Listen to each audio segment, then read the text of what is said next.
This episode of the Gooner Ramble podcast is sponsored by the new app called Bookie. That's BOOKEE.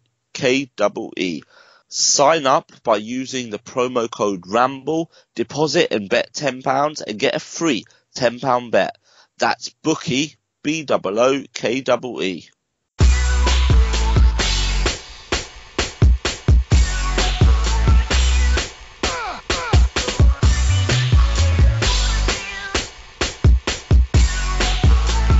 Hello and welcome to the Gooner Ramble podcast. I'm your host Giles, and joining me today is only the one and only Akhil. How you doing, mate? You all right?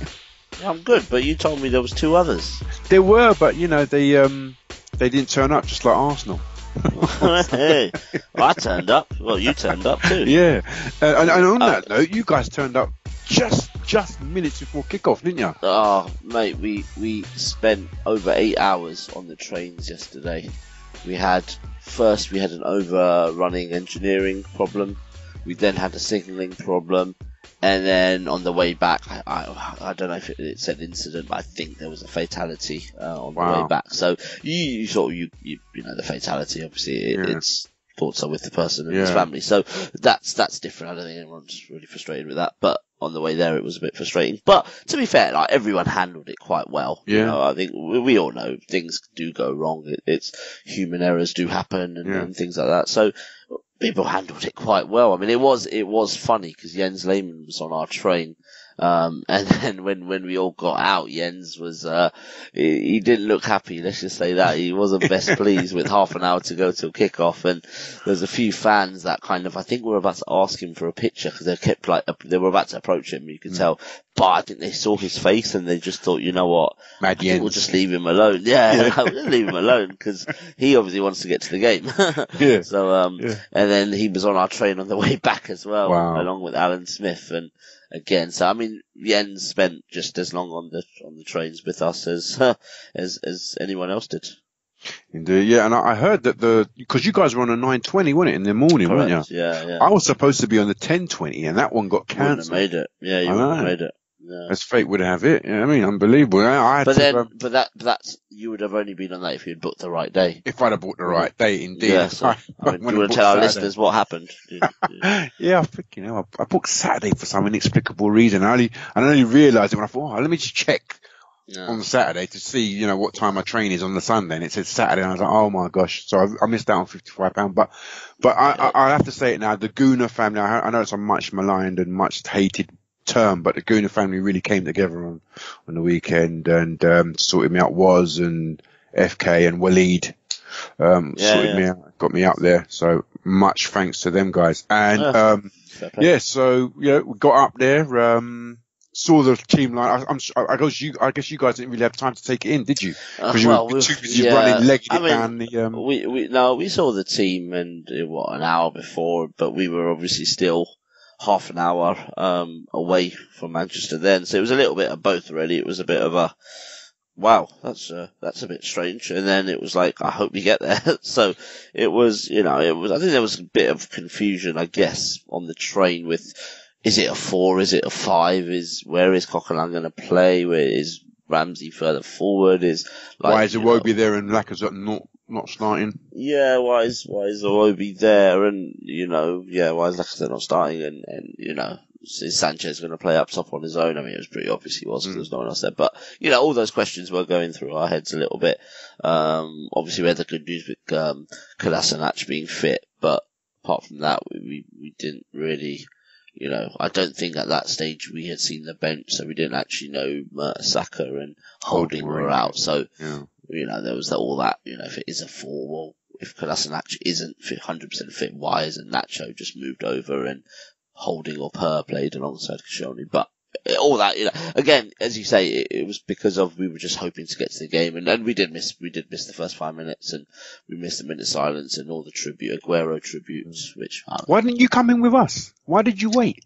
Did you see me leg it to like L2? We had to, someone had to pick up a ticket from the box office, a ticket that never arrived in the post. So, I see. Yeah, it was, so it missed a few minutes.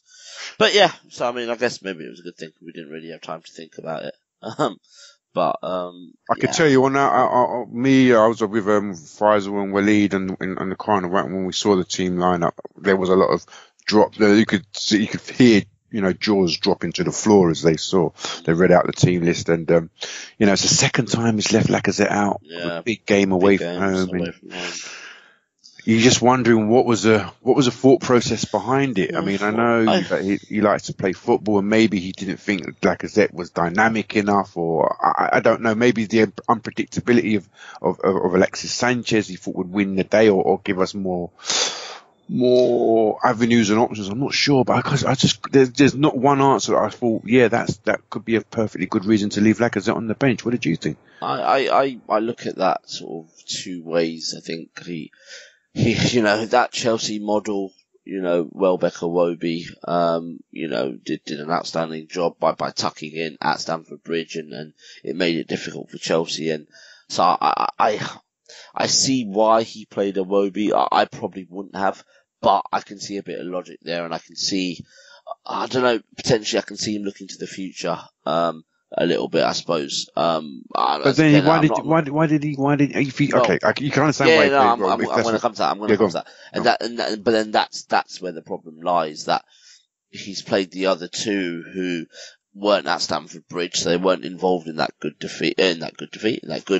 performance. And then he's also played two players who are out of contract. So actually, how far forward are you thinking? So that was the problem. My problem wasn't massively with the Wobie playing. It was more that Lacazette not playing ahead of one of the other two, Sanchez or Ozil. That was the problem I had. But then, as the game went on, I actually sort of changed my opinion a little bit and thought, actually, you know what, this Olivier Giroud could have played a great part here, because what we saw is, City coming on to us, and when we did win the ball back, eventually when we won the ball back, we kind of launched it to Alexis, and we were playing quite direct, and it was just to Sanchez, and it never really worked. I thought he gave it a go at times, but it never really stuck to him, and it wasn't really happening. Whereas I thought, sometimes Giroud was there. Do you think that's because they forced us to play it long, because they never gave us time to play it out? Yeah, maybe. But then we could have predicted that. Maybe. I mean, if you think of Anfield, what was it last season? When Sanchez was obviously dropped, and it was because of that training ground bust up and stuff. But the actual reason the reason Wenger gave was we wanted to go more direct, so we played Giroud, and we all kind of know that now it was because Sanchez and Koscielny had a massive bust up. But in a way, if he had played Giroud yesterday or the other day and said I wanted to go more direct, I actually would have believed him, because we were going direct, regardless of why whether we were forced to. And I just thought Giroud and having two off him, either Sanchez or Wobie, or if Ozil was going to be one, or even if it was Aaron Ramsey going to play, it could have been a slightly more. We would have had a bit of an outlet where we didn't in that first half. It just kept coming back. It was attack me defence at times. So. Yeah, I mean, but then, you could play Lacazette off Giroud along with an Iwobi or a Sanchez as well. So there were options there. I just think offensively, we didn't use the ball at all well. And when we did get it into feet, we just didn't do enough. I mean, City pressed us so well that they just won it back fairly easily. You never really felt City got out of second gear. Yeah, it was. I just looked at the team, and the first 10 minutes were actually quite good. We pressed them high, we forced them into a few errors and whatnot, and then we sort of just retreated. Yeah. Just retreated on top of Peter Cech, and I suppose that was our low block: stay tight, stay compact, and don't give him any space in between the lines. But more and more often, the attacks seem to be coming in waves. And the thing about Man City is they attack at such pace that the passing is so swift and incisive. It's really hard to sort of keep your shape and whatnot. And time and again, they kept on getting in and around the back of us, didn't they? Yeah. And they were kind of off colour a little bit, actually. Yeah. I mean, they didn't create they create chances, but it wasn't Petr Cech didn't have to make 15 saves in the game. You only actually had to make 2 or 3, I think. But it was, it was a sort of like Francis Coquelin's kind of game sums up pretty much Arsenal, because he started a little bit, and when we didn't have the ball, he dropped in, but generally he was kind of a little bit, he was sitting in front of the back four for that first 10 minutes, I thought, and then he was man-marking, he just kept getting deeper, and deeper, and then in the end he was getting the ball from the keeper and trying to play it out, and, we know that's not his strength back to goal and getting it to feet, and that kind of sums it up, that the deeper Coquelin got, the deeper Arsenal got, and it just didn't really, I don't think it's Coquelin's fault as such, or there's nothing he could have done differently. He played his game, and at times he was the one putting his foot in and getting stuck in and stuff. You know what you get from him, but I don't know if it was the right kind of move, really. No, I mean, if you're going to be a central centre defender, the middle centre back, you've got to have good feet. You've got to have a decent awareness of what's going on around you, and I think. That's one of his games where that's one of the departments of his game, one of the facets of his game that do lack compared to someone like, I think Anelny was playing centre back on Thursday. Yeah. So why didn't you play him? Yeah. In the centre of defence. It's baffling, isn't it? I mean, I just didn't understand it, No, I was going to say the same thing. I mean, it's baffling, isn't it? Yeah. It's not. It can't be because of 2 games in 4 days, because we've been playing the Champions League for years where the same players played, 3 games a week. So it is strange. I don't know if the plan was to have Coquelin just sitting in front, but as it happened and as the game went on, we kind of changed that a little bit. I don't know. And then obviously after half time, we slightly changed it again. And well, maybe, maybe the Mertesacker being ill and Holding's injury kind of forced his hand, and thought, well, again, I keep coming back to, well, and then he played centre. You've been playing him central, the middle defender in those cup games. I couldn't understand why he went with Coquelin. I mean, and like you said, it wasn't Coquelin's fault. We've seen from Adrian Clark's analysis as well that he thought he was the best player, didn't he? Yeah, defensively. So no fault of his own. But then before the game, in the media before the game, Wenger said the best form of defence is attack. We all have to defend when we have to, but he was basically saying we've got to play our own game, play our natural game. And I just thought we got caught between a rock and a hard place in the terms of pressing high and sitting deep. You can't do one or the other without playing your natural game. And I just didn't feel that there was a lot of times people like Iwobi. I mean, you could go through each one of the midfield and they all kind of got dispossessed or gave away cheap balls, or there was just a lack of clarity, a lack of confidence in our game, and it just kind of all formed to look like a really shoddy, messy sort of muddly kind of game. And it was no surprise when they took the lead. It was coming. Just on the pressing, I mean, the first 5 minutes, as you say, I mean, obviously I missed those first 5 minutes, but maybe between minute 4 and about 8 or 9 when I was there, it looked like we were singing from the same hymn sheet, whereas after that it was, you saw it, Sanchez pressed, the others didn't, and he got a little bit frustrated, and there was at times where Ramsey pressed and no one else was, and Iwobi pressed and no one else was. It was never really in sync after that first 10 minutes, and it was very, very simple for City just to get out, really, and Fernandinho is he's developed that role now. He's developed it a lot, and it starts with him, and then you get Silva and De Bruyne in those pockets, and then they can hurt you. But it was a stage where when we had it at the back, they were pressing us such that we had to go long. But when they had it at the back, they were still finding Fernandinho fairly easily because our press wasn't very good. Exactly, it was uncoordinated, and that's the thing. What we saw last season with Alexis playing up front he was the trigger. If he went, then the others would go with him. As you said, it was all very sort of hodgepodge, very disorganised. The goal then, Akhil. Again, I don't want to single him out, but Iwobi's touch was poor. It kind of put us under unnecessary pressure. Ball goes across, checkmate to fine save, and then it gets recycled out to Fernandinho and De Bruyne. They get past, Aaron Ramsey. Now, do you think that our defenders could have got closer to you think Koscielny could have made greater steps or greater moves to get closer to De Bruyne, or do you think that was just a really good move and good strike? It's a really good finish, wasn't it? I mean, you think should Cech have done better? And when you see the replay, you actually think his position wasn't too bad. Yeah. There was a clever one too with I think De Bruyne and Fernandinho, and he kind of got himself into a good place there. Yeah, I mean, you can always say you can defend better, when you give a goal away, but I think it does come down to, I mean, you talked about his touch, but it was more the misplaced pass really. It was a 5-yard pass, and he didn't put enough on it, and it was intercepted, and they scored. And I don't want to dwell too much on the game and all the goals, but it was similar for the third goal as well, despite it being offside. I'm sure we'll talk about the referee, but even on that one, Sanchez kind of probably held on to it too long, gave it to Kolasinac, who then kind of miscontrolled it and lost it, and they went and scored. So, and one was a penalty, so you think all 3 goals actually probably were avoidable. If you don't give the ball away in dangerous areas, the first and the third goal don't happen.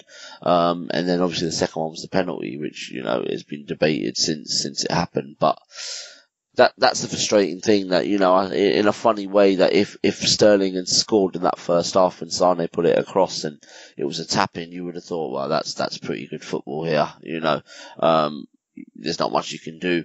But I think in these goals, you can only really look at yourself. Indeed.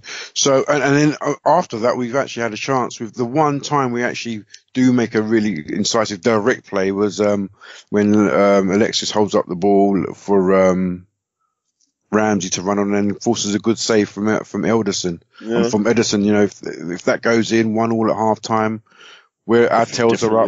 Game, as it was, we come out at the start of the second half. We just weren't switched on. We just weren't switched on, and as you said, I mean, it's a soft penalty, and you've seen them give you. Sometimes you'll see them probably go the other way, but Richarlison, it's kind of similar to that. It was not too dissimilar to the Richarlison one. I suppose this one was a bit more of, Ron Real kind of catching him a bit. It's difficult to, but you like you said, the build up to the goal was quite poor, really. Try to step up. When it was just, why we're trying to play offside, I don't know, because nobody was pressing Fernandinho. Had all the time in the world to pick out, was it Sterling? Sterling, yeah. And we're on the back foot, so, I mean, with that penalty, we obviously, this will come out a day or two before, but we did film with the absolute Arsenal legend earlier on today, and that video will be out later on in the week, and so we don't want to give it away who it is, but he said if that was the penalty, if that was the other way round, you would have been absolutely fuming. And there have been times at Stoke and at Watford where we've had similar shouts where we haven't been given them, and we have been kind of fuming at them. So yeah, at the time I thought that was very soft. I thought it was shoulder to shoulder, and I thought Monreal just got his body sort of ahead, but there was contact there. I mean, Sterling's leg was kind of waving a little bit, I guess, but you see them given, but at the same time you see them not given, and it's, I'm not sort of trying not to blame sort of referee decisions, because I think generally, as I said to you, that the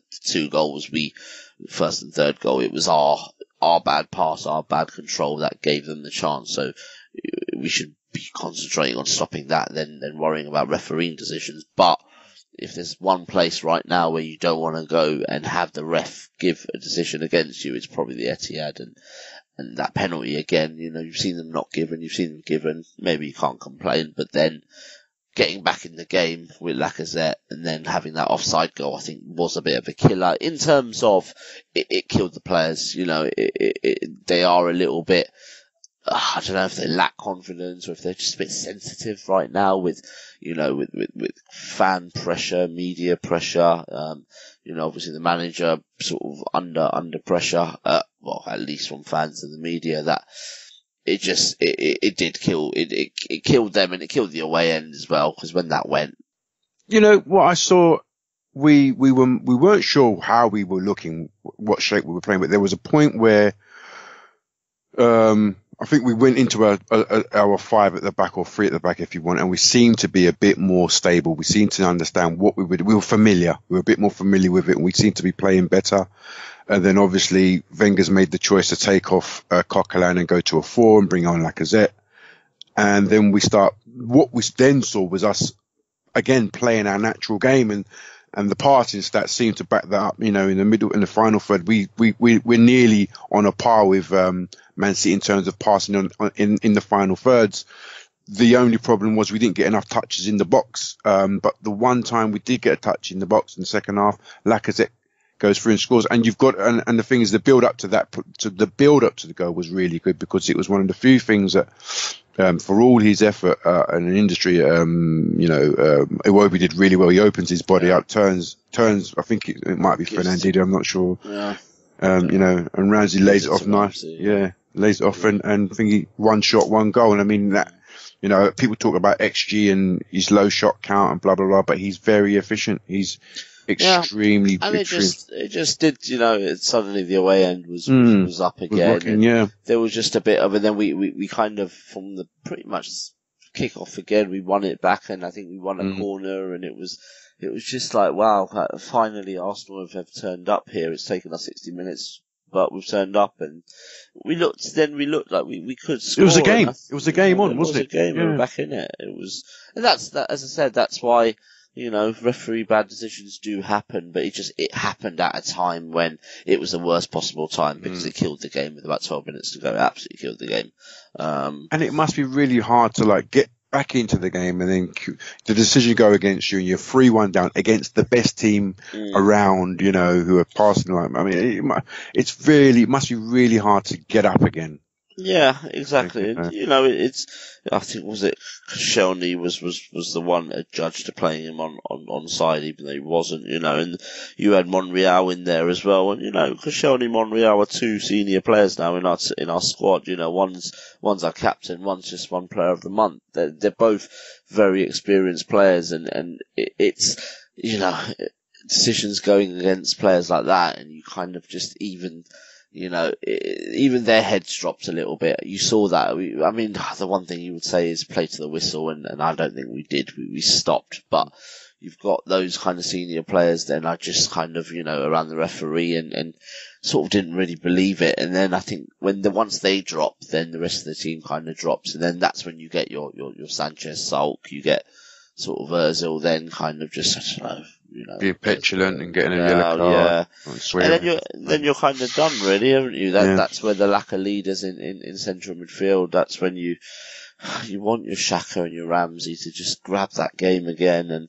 But you know, again at 3-1, it's very difficult to do, and we lost the spark. There's that spark we had for about 10-15 minutes. It was gone, and that pretty much was game done. Do you think some of the players will have to look at themselves, you know, in the mirror and think, you know, did I put as much effort as I should have or as I could have in that game? Yeah, possibly. I mean, only they know how much effort they've put in. I mean, because you look at Alexis, he didn't have the best of games. I mean, whether it's because, you know, he was facing Man City or whatever, but Wenger tried to defend him in post game, and I just thought he had probably his worst game in an Arsenal shirt. I mean, how you give away a corner? He gave the ball directly away directly from the corner. Set up a counter attack for them. You know, his passing was off, and I love Alexis. I don't feel I should have to justify why I'm blaming him, but he gave it away. He gave it away. He covered least ground. Yeah, you know, it was just really, really. I thought it was his poorest performance in an Arsenal shirt. You know, and for me, the more concerning kind of thing, I think with Sanchez and Ozil, I'm sort of over it now. You know, I mentioned it a few months ago that I'm just bored by it all now, kind of thing with them. But I think players is one thing, but it comes to a stage where Arsenal really got to look at that team and decide sort of where are they going, you know.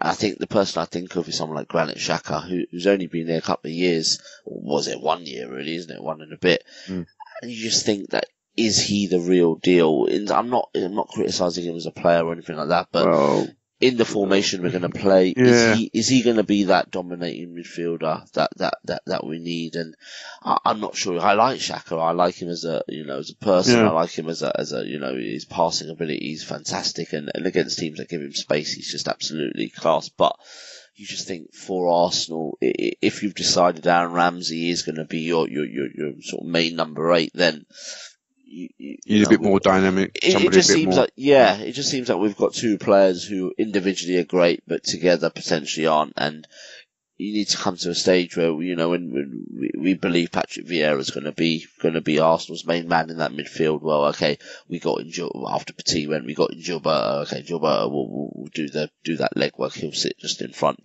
to let Patrick Vieira play. Whereas it's not quite. I mean, the last time we had it was probably Santi Cazorla and Francis Coquelin, with Santi being that sort of player, and then you had Coquelin just, as Thierry called him, the policeman kind of thing, and it worked. Whereas at the moment, I was talking to kind of, sort of friend of our podcast, Tim Stillman, I don't think he's been on for a while, but we were talking on the way back on the train, and we were just saying that is it in the summer, do we sort of have to rip this up a little bit and just think, okay, well, Petr Cech's 35, what's the plan there? How are we going to replace him? Who is it? But fine, Bellerin's on a long-term deal. We see him staying. Kolasinac, we see him staying. Koscielny's now getting on a little bit. Is Rob Holding the answer? If not, who are we going to get to, as a 3? Is Xhaka the answer? If not, and just, it needs to be ripped up a little bit. I think it's not now we just add one player or two players and this team could be great. I think going back to 2011 when we had Nasri, Van Persie, Fabregas, and we played pretty good football at the time, and we went to Barcelona and we only lost by that goal over 2 legs and because of Van Persie sending off, and at that time you thought, actually, yeah, we are probably only 2 away. Get someone in who can protect Fabregas and let him play. Get that Gilberto of that Vieira era. And we are only 2 away potentially. But now you just think it's probably 4 or 5 or 6 even. Like, you just think, where are we really? Are these players going to be good enough? Is Wilshere going to stay and is he going to come back? And it just seems like we don't really know. We don't know our best team. Still. I mean, or maybe we do know our best team, but we've got contracts sort of hanging over a couple of players, and I said it last week and I said it again this week. Wenger brought in Xhaka, didn't know what he was buying, thought he was one thing, played him in another position. A year on, we still don't know. We know what he's not good at, but Wenger persists with playing him there. And it's to the detriment of the boy and the team. Somebody said yesterday, Xhaka was a fantastic motionless cone in midfield. I thought that was a great description. We've been led to believe that this midfield combo of him and Ramsey is the one that's going to set us alight. And a lot of people believe that this is, and I wasn't one of them. And to his credit, Ramsey's done. I don't think you can look at Ramsey and say he's a problem. He's an issue in the midfield because he's usually the one that drives us forward. Obviously, we know he's running stats, the ground he covers and whatnot, and so for me, he's not the issue. As you said, Xhaka is an issue in midfield in that formation. He can't play in a 2. You can't play him in a 2 as the deep lying midfielder. You just can't. It's reckless. It's a reckless endeavour. Yeah, that's why, in a way, with that team yesterday, when I looked at that and taking away the front 3, I thought, well, if Coquelin is going to play just in front, well, you've actually got a shield there, and that may release Xhaka to be a little bit more, But then also play deep. Yeah, but also he needs people go. Look, what he needs runners. No, but that's what I mean. To take away the front 3, not to forget who's ideal there. But in terms of he has that space, he can still sit, but he hopefully, in theory, has got some protection, which then means Ramsey then can venture forward a lot more and be a little bit more free because he's got the protection behind. And then you come to the front 3 and think, okay, well, now who's best suited to that midfield combination? And that's why, in a way, I do think someone like Giroud, because, Ramsey and Giroud had a great connection and we've lost that again, and then obviously the 2 number 10s. I mean, when Granit Xhaka came to this football club, I thought that, players like Walcott, like obviously Oxlade-Chamberlain at the time, would absolutely love Granit Xhaka because he can, but then we don't play wingers anymore, and the fullbacks in theory should be the ones, but it's difficult, isn't it? Do you think though, just going back to the formation yesterday, we went high with our fullback, with our wing backs yesterday, and we got caught out. our inside forwards were too narrow. We didn't really, we found it hard to get in behind them. Do you think maybe we should have gone with someone like Walcott, or at least even when we were switching, to switch it around? Like Walcott's direct, he's got pace. He would have run Delph backwards, and that's what that's what you need to do. We needed to run them backwards, and we didn't have an outlet. The only outlets were Bellerin and Kolasinac, and each and every time they got forward and we lost the ball, there was so much green grass behind them to exploit. So you're wondering, those two should have stayed at home maybe, and then we could have used, our front men hugging the touchline and forcing them back and keeping them wide. We didn't do that. And Xhaka needs in that, when he gets the ball, what he needs, and what we saw against Swansea last week, is somebody hugging the touchline, being wide so he can switch the play. We never really had that. Yeah. I mean, when we sort of went to the 4 when Coquelin went off, I did think that, are we actually going to go a little bit more like we used to go, that sort of 4-3-3 with two, rather than two number 10s, having kind of one number 10 and having two wide players. But it kind of never happened. And I guess that's the thing of having Lacazette on the bench, that Lacazette was going to come on. And then obviously Wilshere was likely to come on. So then you've only got one sub left, and Giroud won over Walcott there. But I mean, I'm not saying Theo Walcott would have been the answer, but there's certainly a lack of goals in the team. And if you compare it to last season, you've pretty much lost 20 goals in all competitions from Olivier Giroud. You've lost 19 from Theo Walcott, and Alexis Sanchez isn't scoring. Lacazette's got six or so for us. So you're suddenly kind of those goals that we've actually lost 60 goals in the team at the moment. I mean, that's a hell of a lot with Sanchez not really scoring. He's got 2 this season, is he? So where are the goals coming from? I don't know. I just don't know. And it brings me to the point that you were making just about a few minutes ago about ripping it up and, starting again. What are we ripping up and what are we starting again with? What's the plan? I don't see the plan. I haven't seen the plan for a few years. Yeah. But what I mean by ripping it up and starting again is there's an opportunity there, because the big two look set to leave. Then that's my point though, Akhil. No, I don't know. Exactly. But what I'm saying is there needs to be your one. Plan? What would you do? Oh, I don't know. I don't know. What kind of players would you buy? Would you like to see us bring in? I think it's a bit more complicated than that, because I would, before I even think about answering that question, I'm not going to answer it because I don't know, but would be that, okay, Aaron Ramsey's got 2 years left. He'll have 1 year, end of the next season. Is he staying? Because if he's not, you might have a different sort of player. If he is, then are you going to sort of build it around him a little bit more? Players like Danny Welbeck, what is their role going to be? Is that Chelsea away model something you can see working long term? Well, if it is, then how can you improve that model? There's so many questions. I don't know. I don't think us as fans could really kind of advise really, because we just don't know what's going on with certain players. I know, but we know what we want to see, don't we? We know what kind of football we want to see. Yeah. We know whether we want to see wide men. We know whether we want to see 3 in the middle or 2 in the middle. We know whether we want to see 5 at the back. Yeah. We know what kind of football we want to play. Just don't know who it is we want to buy. Yeah. But that's the thing. We can't just say we'll rip it up and let's rip it up and do what? With what? And play how? Well, I mean, when I say rip it up, I just mean kind of having that identity again. And that's right, yeah. Whatever the identity is going to be, but having the identity again.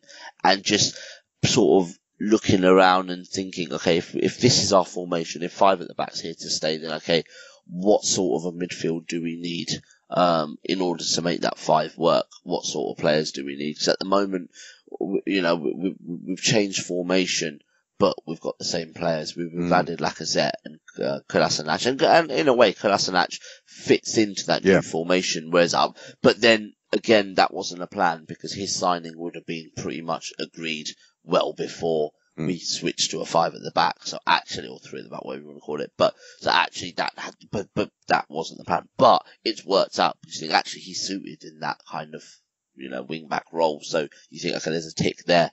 But then if that's going to be the way forward, then what sort of a striker do you need? We've got players in that squad, Olivier Giroud, Theo Walcott. They don't fit that formation.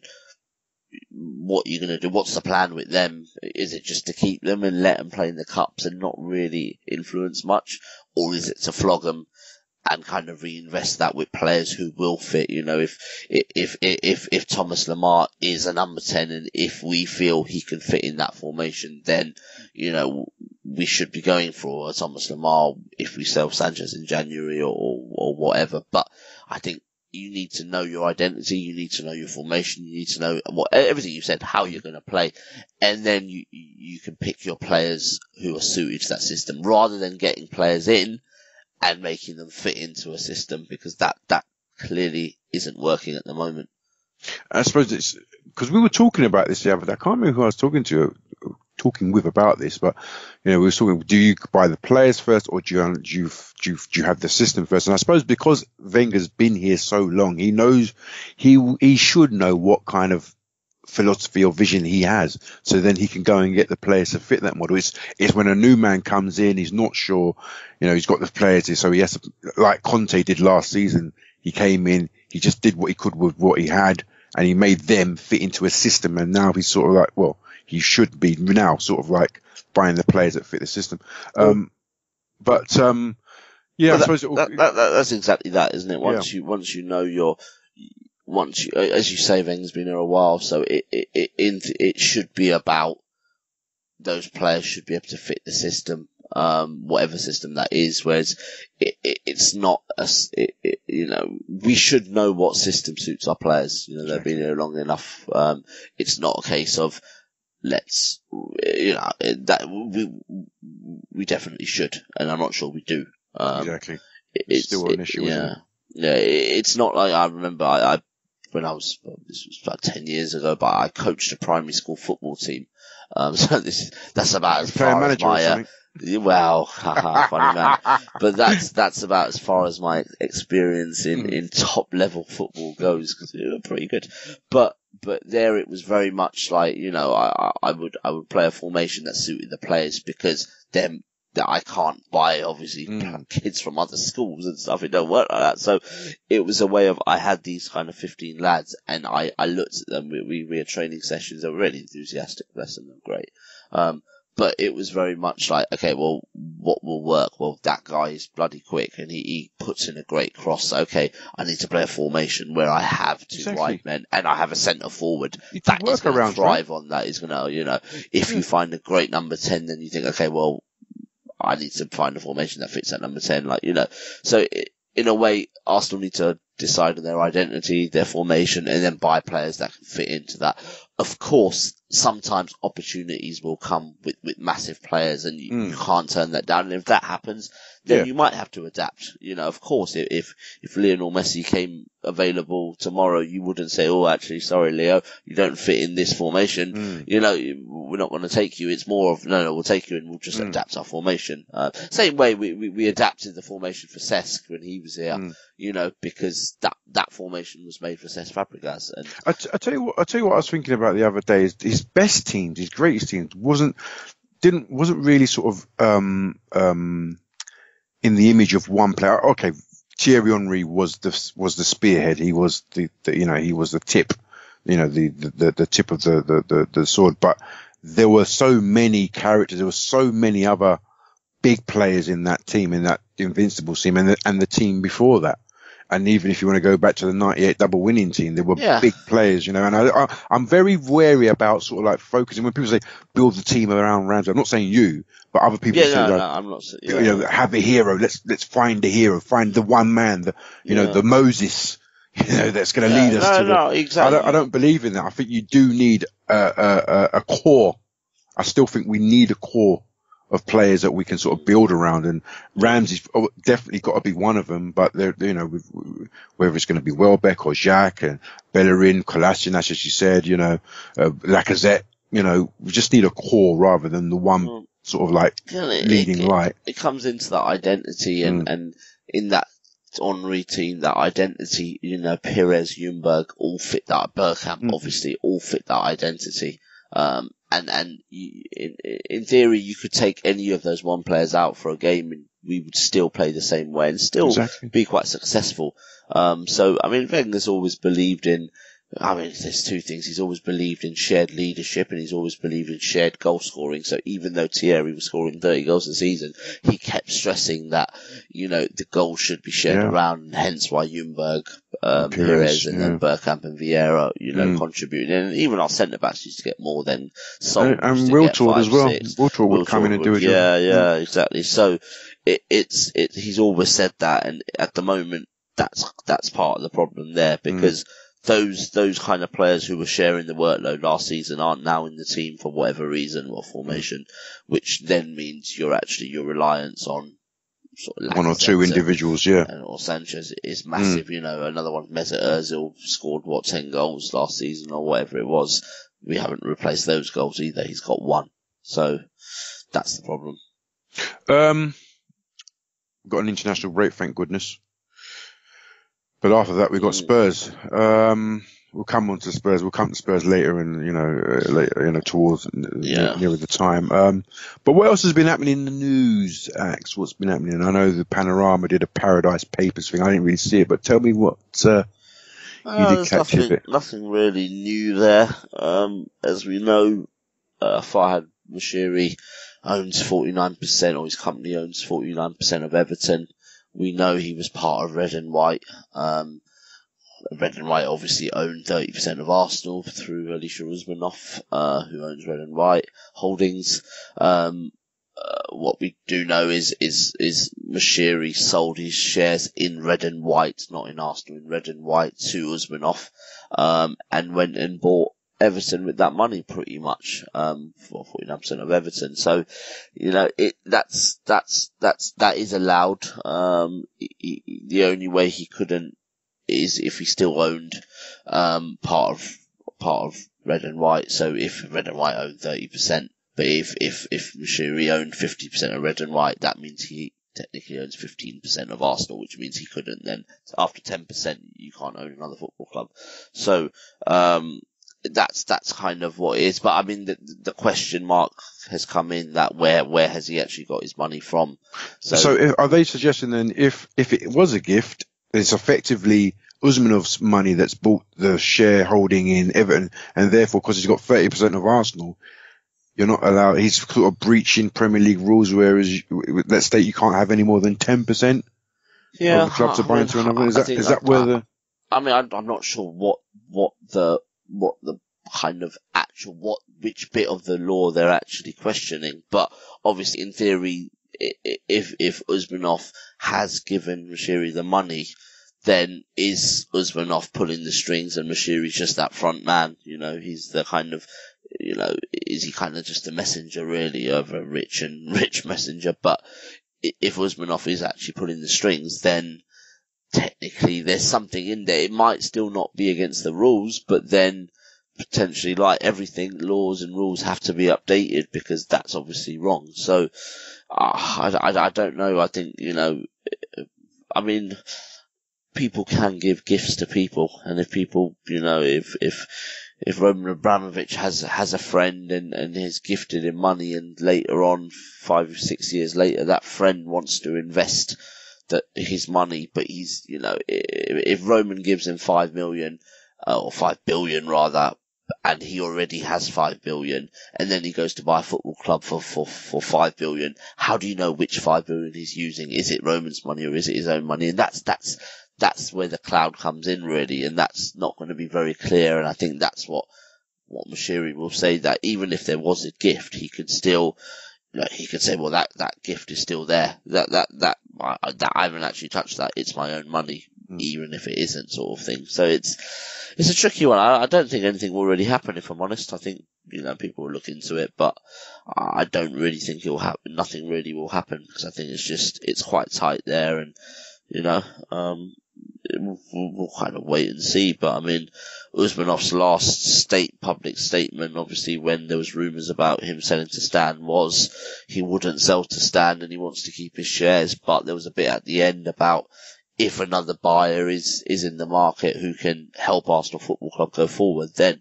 he would consider selling. And that just maybe means that, in the next few years, we potentially could see a little bit more. But again, he could sell his shares in Arsenal and he could officially buy shares in Everton legally. So, I don't think much will happen really. It's a good story. It's a good kind of investigation, but ultimately, I'm not sure there's much you can really prove.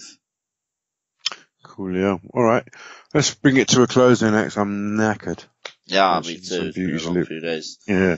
But I am looking forward to that special, that legend we've got on our pod this week. I'm really looking forward to releasing that because it's, he is absolute class and, he's obviously won trophies at Arsenal. He's a Premier League and league winner with Arsenal. So yeah, one of our greatest. Oh, absolutely. I mean, in this position, I certainly in the last sort of 20, 25, 30 years, you haven't really seen anyone better. So yeah, absolute legend, and not just for the club, for his country he plays for too. So yeah, indeed. And I'll see you at a little soiree later on this week as well. Well, you will indeed, yeah. Yeah, 89, hey? 89, indeed. There's a lot of hard work gone into it, so I'm really, really excited to kind of support and, watch the film, which hopefully everyone else will do as well. Indeed. All right, let's bring it to a close. I want to thank Akhil for coming on, mate. Thank you, sir. Yeah, no problem at all. And, catch us again probably later on in the week where Akhil will be talking to, as he said, an Arsenal legend, and obviously we'll be reporting from the 89 film premiere as well. So there's nothing left for me to say, but I've been your host, Giles. This has been a Gooner Ramble podcast. Thanks for listening, and up your Arsenal. Up the Arsenal. This episode of the Gooner Ramble podcast is sponsored by the new app called Bookie. That's BOOKEE. Sign up by using the promo code Ramble, deposit and bet £10 and get a free £10 bet. That's Bookie, BOOKEE.